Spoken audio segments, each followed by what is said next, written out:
guys? Welcome back to Chop Toys. What I've got here, I want to show you that not all of my customs are lowered. They are actually lifted ones too. This is a pretty nice, I think a 63 Tonka truck. It's all original stickers. It's got a few scratches and a little spot here and there. But overall it was in really good shape. And I think I got a really good deal on this. But the tires were... the problem with a lot of the original tires and wheels, truck in this condition, looks really good. But it's been played with so hard that the inside center of the tire is wallowed out. So your tires and wheels rattle around on the axle real bad. They don't roll straight. So when you start rolling it and the tire's doing this number, going all kinds of crazy. So I think I only paid like $30 for this truck. So these aren't the most popular year. The mid-60s stuff are generally cheaper, but it was a good truck. I think it had a crack in the windshield too. So I put a brand new windshield in it. All the way to 64, I believe, 58 to 64, they all used the same windshield. So I had some. I used to buy them in bulk. I had plenty of them laying around. So, obviously it's lifted. And there's lots of different ways to do that. The way I prefer to do it is using a 1-inch washer. I've got some here that are already drilled. And we've got 3 holes. One is in the washer when you buy it. The bottom hole is the same diameter as the stock axle. And then the other hole is the diameter of the larger axle for the road grader tires.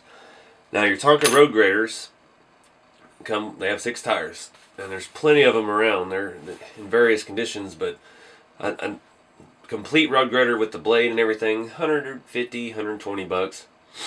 But you can buy them all day long with just the tires and wheels, and they're always missing the blades. You can get them for the shipping is going to cost more than you'll pay for the road grader. And I've repurposed some road grader bits and pieces for some of my RC builds on the other channel, and you can find all kinds of uses for steel like that, good old American steel.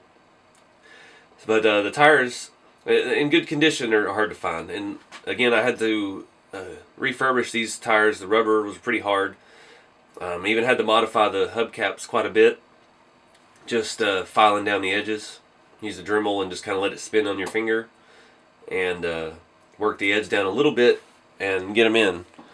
But like I was saying with the washer, I've just used a larger rivet, and I'll rivet this hole to the stock axle hole, and then you run your axle through the bottom hole. That way, I'm not affecting the value of the truck per se. I could throw a set of tires and wheels back on it and take the lift off. All I gotta do is drill out a small aluminum rivet, and boom, it's back to original. I'm not sure. I can't remember if I've refurbished this grill or not. It's got a good bit of pitting, not pitting, but tarnish on it.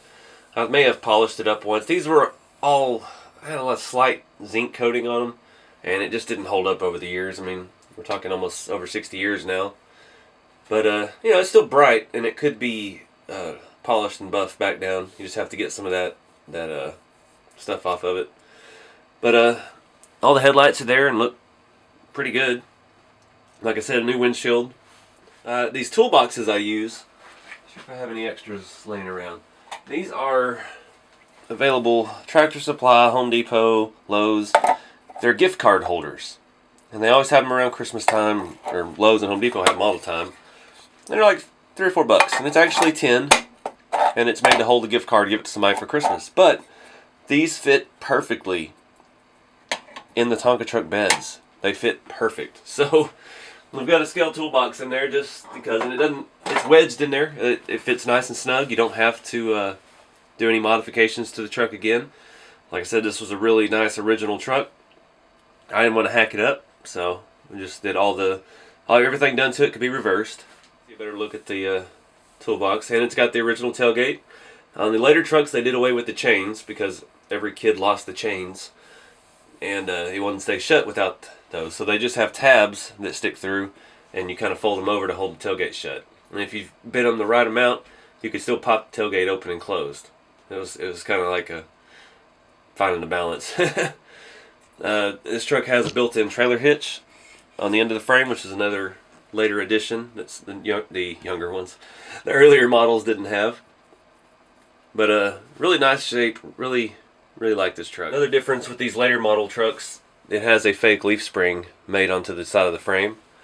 It's just stamped into the metal, and when they bend it into shape, it looks like it has a leaf spring. And but here you can see the lift. You can see how I did it using these washers. I mean, it's just basic, simple. And that way, you know, I'm not messing up anything. Now, if you don't get your rivets tight, you will get a little bit of this back and forth movement. But it's not that big of a deal. Get them centered up and leave it alone. It's not like you're going to be rolling around on the floor with these unless you build it for your kid or grandkid or something. But like I said, these road grader tires here were in excellent condition, and that's pretty rare to find. It's very rare to find them where you can actually get a hubcap back in them. But I've done it. I built a 56, 57, 57. I think with a stake bed I did with lifted dualies, because I had a bunch of bad road grader tires. Every road grader had 6 tires and 2 might be good, so I had a bunch of them that were not great, and so I made a dually one time, but I sold those all off years and years ago. But anyways, I appreciate you guys watching and checking out these custom builds. I'll do more in-depth on the lift kits, because I do have one that's kind of in the works that I started a long time ago and never finished, so we'll do some more in-depth information about doing lift kits on them. I appreciate you watching. I'll see y'all in the next video.